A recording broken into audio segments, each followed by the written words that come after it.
correct question to ask, but there's just inbuilt nicely is that poverty can be eradicated, period. But it can't. I'm not sure that it can be eradicated. There will always be those with less than others, so it becomes a relative thing. But the sort of grievous, damaging, mass dying and lack of opportunity, that absolutely should be a function of the modern economy, and we can eliminate that. Will it be eliminated? I think that there are empirical means that can be used to begin the path, and I think we've begun that. I think the beginning of dealing with the structures of it, began with the Commission for Africa report. Though I say so myself because I was involved in it, but I think it began with looking at it and trying to analyse that. Then the beginning of a series of commitments, like actual funds required to build up decent governance in states. Now that requires us to provide those things and governance to occur in the states of Africa. Will that happen? That's another thing. You mentioned, sorry to interrupt, you mentioned China as a Darfur. I mean, are there other villains at the moment in terms of impeding the fight? I'm not even sure that they understand their villains. I mean, I was very interested that in the International Tribune today, the Herald Tribune, there was a report from one paper calling on the Chinese to begin to exercise their global clout at this point in time, which they haven't done. I don't think they get it yet, But certainly they were quite blunt that if Darfur is referring to the Security Council, forget it, they're going to veto it. They are going to have a huge and massive impact across Africa. We come with this sort of hubristic, good word to use in Greece, conceit that, that with values, rights, democracy, the campaign transfer, which I happen to believe are correct. They don't come with any, they just want stuff to power their economy. And we're going to have to negotiate this newer world. The problem is, as she was saying, is we really don't understand what globalization is. There's no question it exists. It wasn't manufactured, it occurred. And it's probably an organic force.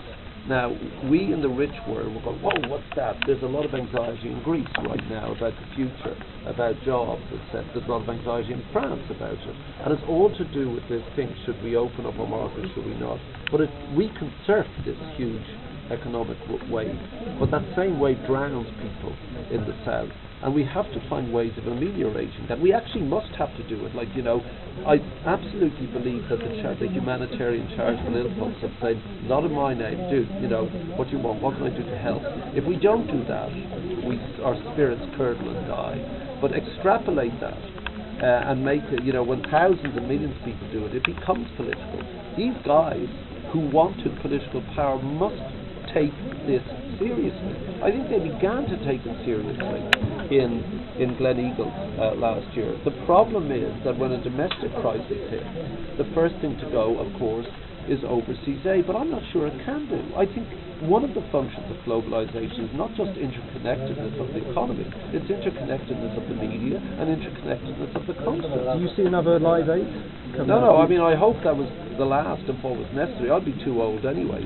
How old are you? 54. No, no. So I'd be too old by the time the next one comes along, and so I'm not even sure, we had to change it again for this newer message and this newer world since the last time. I didn't want to do it. I didn't think it would be necessary, but it proved to be necessary.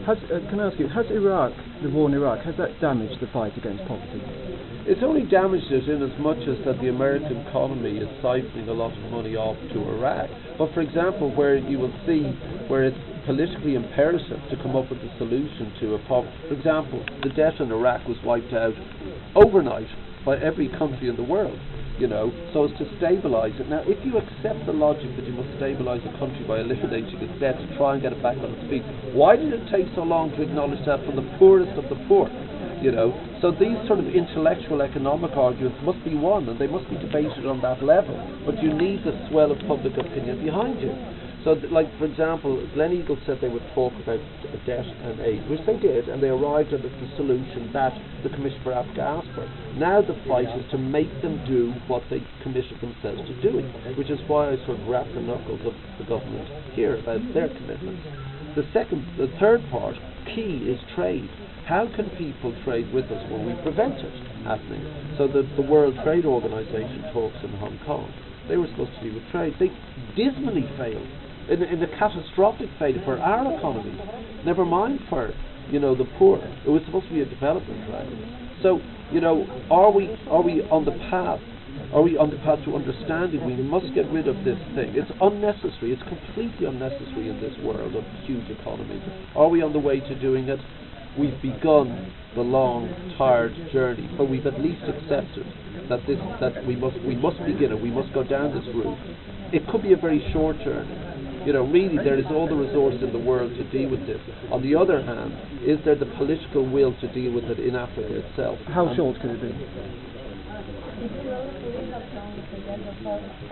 Let me just answer this first.